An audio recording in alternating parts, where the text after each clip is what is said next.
As we get closer to Christmas Eve, here now on the 20th of December, we get closer, of course, to the cross. And don't miss that. Don't miss that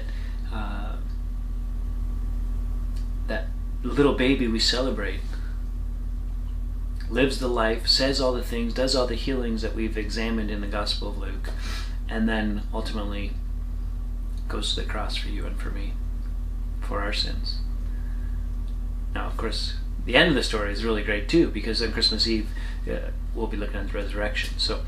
But today, Luke chapter 20.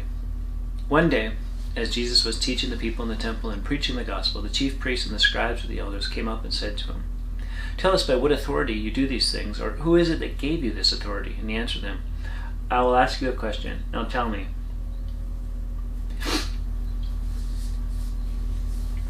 was the baptism of John from heaven or from man?"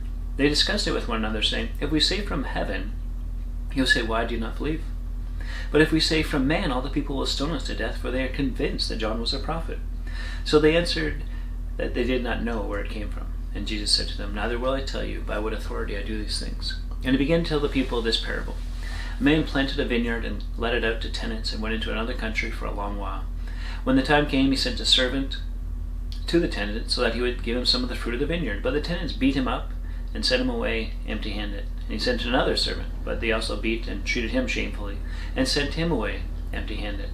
And he sent yet a third. This one also they wounded and cast out. And the owner of the vineyard said, "What shall I do? I will send my beloved son. Perhaps they will respect him."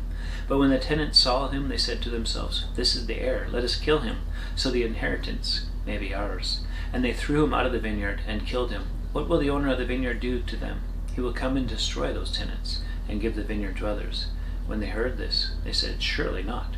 But he looked directly at them and said, "What then is this that is written? The stone the builders rejected has become the cornerstone. Everyone who falls on that stone will be broken to pieces, and when it falls on anyone, it will crush him." The scribes and the chief priests sought to lay hands on him at that very hour, for they perceived that he had told this parable against them, but they feared the people. So they watched him and sent spies, who pretended to be sincere, that they might catch him in something he said, so as to deliver him up to the authority and jurisdiction of the governor. So they asked him, "Teacher, we know that you speak and teach rightly, and show no partiality, but truly teach the way of God. Is it lawful for us to give tribute to Caesar or not?" He perceived their craftiness and said to them, "Show me a denarius. Whose likeness and inscription does it have?" And they said, "Caesar's." And he said to them, "And render to Caesar the things that are Caesar's, and to God the things that are God." And they're not able in the presence of the people to catch him in what he said, but marveling at his answer, they became silent. There came to him some Sadducees, those who deny that there is a resurrection. And they asked him a question, saying, "Teacher, Moses wrote for us that if a man's brother dies having a wife but no children, the man must take the widow and raise up offspring for his brother. Now, first there were 7 brothers, and the first took a wife and died without children. The second and the third took her, and likewise all 7 left no children and died. Afterward the woman also died. In the resurrection, therefore, whose wife will the woman be? For the 7 had her as a wife." And Jesus said to them, "The sons of this age marry and are given in marriage, but those who are considered worthy to obtain to that age and to the resurrection from the dead neither marry nor are given in marriage, for they cannot die any more, because they are equal to angels and are sons of God, being sons of the resurrection. But that the dead are raised, even Moses showed in the passage about the bush, where he calls him the Lord, the God of Abraham and the God of Isaac and the God of Jacob. Now he is not God of the dead, but of the living, for all live to him."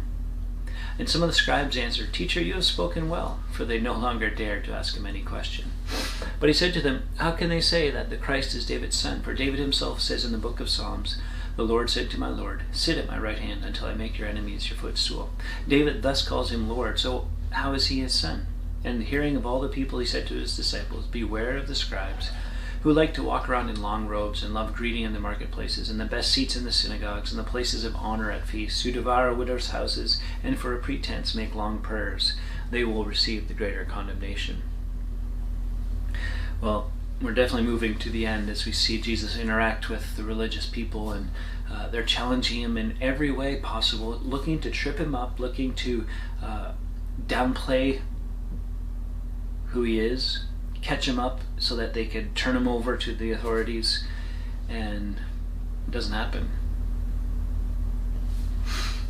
And the parable of the tenants is a reflection of that, of where their hearts are at, that they actually kind of perceived that it was against them, and it probably was, right? It was probably that recognition that they didn't have prior to, but are now understanding they're standing in opposition to Jesus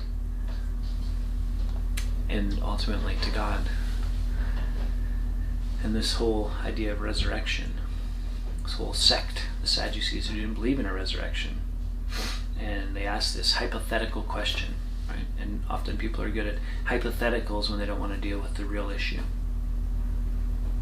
And Jesus says, well, you're actually wrong, because that's not how it's going to be. And so Jesus is talking to them about life and eternity and who he is as the Son of God, and they don't really want a part of that because they've got it good, and they understand that he's disrupting their way of life, making things uncomfortable. They're going to have to be more generous. They're going to have to be kinder to people because people matter, and the battle is ongoing still today. We get comfortable, we get content with what we have and with what life is, how it's going, or we're pushing up against it, and meanwhile we're missing the people in and around our lives, and we're missing Jesus. Till next time, keep growing little by little.